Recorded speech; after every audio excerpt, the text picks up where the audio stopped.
we're always asking the question, is the future of our sustainable transportation solution in cities around individual cars? The answer is no. It's going to be a mix of public transportation, micromobility, and things like this car here. Now this is by a company called FAW, and they think they can fill that public transportation gap in our cities. This is going to be based on a shared transportation model, and we're going to find out a little bit more about that later on. Now this is the FAW Pentium NAT, and they're planning to come outside of China later this year or early next year. So let's drive it around the streets of Shanghai and find out a little bit more about it. This is the Pentium NAT, and this is fully charged. Farnborough, Amsterdam, San Diego, Sydney. The world's #1 festival of clean energy and electric vehicles is coming to you. Whether it's Fully Charged Live Europe, supported by Mobility Service, or Fully Charged Live UK, supported by LV, we can't wait to see you there.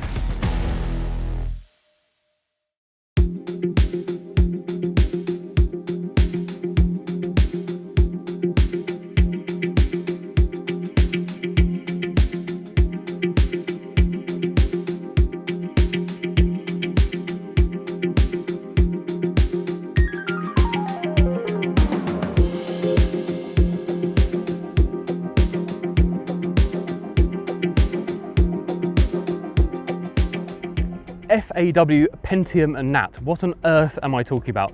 Right, FAW means First Auto Works, and it's one of the legacy Chinese brands here in the country. They've been around for over 50 years, have quite a long history. Pentium NAT, NAT means Next Automatic Taxi, and they think this is the future of transportation in our cities outside of China in the coming few years. For me, it's like an MPV that hopefully we're going to see on the roads very soon.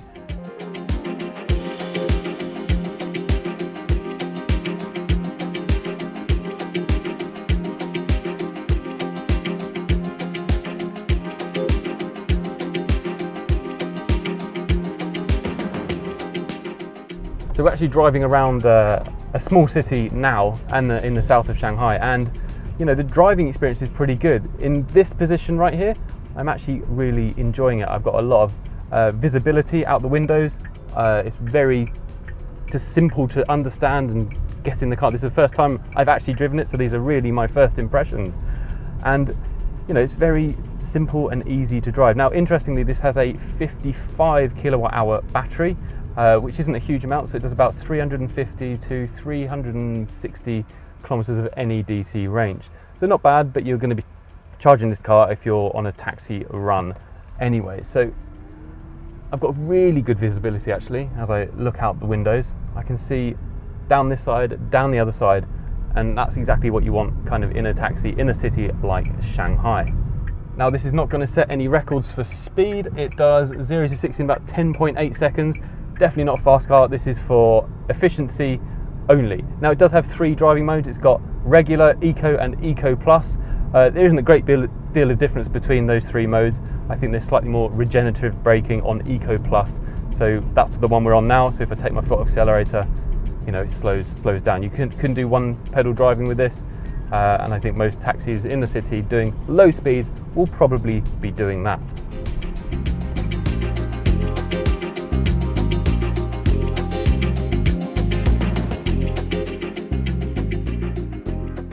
So I'm reviewing the interior of this car slightly differently because it's not really meant for consumer use, it's for B2B use. So there's a few very unique features, and one of the best that I'm enjoying on a day like today is the air-conditioned seat. There's a lovely cold draft on my back here. It's helping me not sweat quite so much. Now they could have done a lot less with this car. It is full of plastic, but they could have done a lot less, but they've actually made it look quite nice. It looks quite refined for the driver. There's another few neat tricks for the drivers as well. So you've got this really quite wide seat with an armrest as well. This seat reclines almost flat, so if you're a driver, you're having a rest, this will go back so you can have a little sleep. A couple of other interesting features: you've got a camera here which has got facial recognition, and it's got a camera up here for passenger and the driver safety. There's also 4 SOS buttons which look like ejector buttons. We'll flash that up on the B-roll, but there's one here, and it's this little red button which looks like if you press it, the seat will pop out the top. Other than that, the sitting position is pretty high. I've got all of my information on here. It's quite basic on this screen. It's like LCD, not LED, and it's just very simple there, so the driver doesn't have to worry about too many other things. I mean, simple navigation here. I've got buttons on here so I can accept a accept a passenger or decline a passenger, and that's pretty much it. It's very functional, but actually very, very comfortable for a driver. Don't let the plain looks of this car put you off, because underneath the skin of this car, it hides a lot of tricks. Now, the interesting thing about the front end of this car is obviously it doesn't have a grille. It doesn't need a grille, it's an electric car. It's obviously got the customary LED light strip across the front, which says I'm electric car, like every electric car on the market at the moment. Now, this car is about 4.5 meters long, and it comes in two versions. One is a 7-seat version and one is a 5-seat version. The 7-seat version hasn't been released yet. This is the 5-seater. So we're around the back of the NAT, and you'll notice it's got rather a large rump. Now, this is because it's got quite a large boot inside, and it's got this flat back window for the driver to see clearly out of the back. So one thing I want to tell you is that this car retails at about 150 to 160,000 RMB, and for that you don't get many frills, but what you don't get in frills you get in practicality. So no fancy self-opening or closing boot here, all done by hand. However, inside here you get a lot of boot space, and you can also fold the back seats down to get even more boot space. Just like the MG5, this is all about practicality, and that's why I really quite like this little MPV.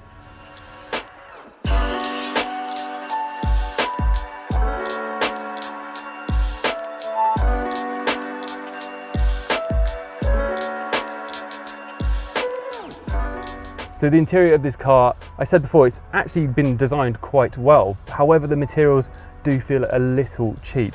So I've got this kind of orangey, leathery plastic on the side, lots of black plastic in the front. I wish they could have just gone a little bit further with that. If this is going to be made in huge numbers, maybe they could do that in the future. That would be a great improvement to make. But you know, this is a good first step from FAW in kind of trying to tackle this taxi market. Now, as we drive off, it's not the quietest drive in the world. You can slightly hear the whine of the electric motor, but it's not really that noticeable. And for your passengers and for yourself, not such a big concern. One slightly annoying thing is the steering wheel isn't perfectly round, so it's kind of squared off at the top and the bottom, which is slightly irritating if you're kind of doing lots of turning. It's, you know, you can't do that turn very well because it keeps getting stuck on the square bit. Anyway, for me that happens, maybe not for you guys. So what I really like about this car is the tactile buttons, which are all within easy reach of the dashboard here. I have my drive modes here, so my reverse, neutral and drive on a nice little dial on the dashboard. It's not down here, there's nothing down here at all. I've got tactile buttons for the air conditioning, for the heating system, for the air conditioning seat, for the driving mode, for the hazard lights, and accepting and declining a passenger, plus a few other buttons down here for traction control. It's all tactile, which is fantastic. Love to see tactile buttons rather than have to navigate through 20 difficult menus. They're really focusing on the basics here and making it as easy and as comfortable as it can be for the driver who may be driving, you know, 8 to 12 hours per day. And as we test the turning circle, pretty good. Better than I expected actually, because it's actually quite a long vehicle. It's about 4.5 meters long, and you don't expect the turning circle to be that good, but I think FAW really worked on that and come up with quite a good solution. Now, one of the best places to be is obviously in the back seat of one of these cars. Front seat is one place, but the back seats are also pretty good. I haven't actually been in a car with probably this much legroom and this much headroom in quite a while, and especially for a car of this price. Now, you're not spoilt with features in here, but there are a few quite small, neat ones as well. So in here, I've got my 2 cup holders and I've got my 2 USB slots, so you could stick your phone in there and charge at the same time.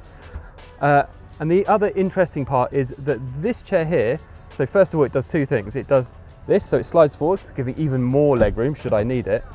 And then it also transforms into a table. So should the driver need to eat some snacks halfway through his day or something, he's got a little table here where he can enjoy them.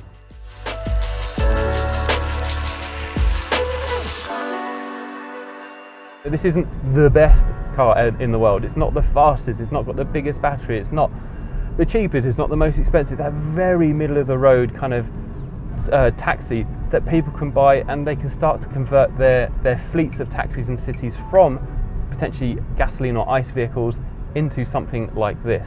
This is a great first step for those cities who are not really sure if they want to take on electric vehicles. You know, not every city can afford the most expensive electric car. This is a great first step.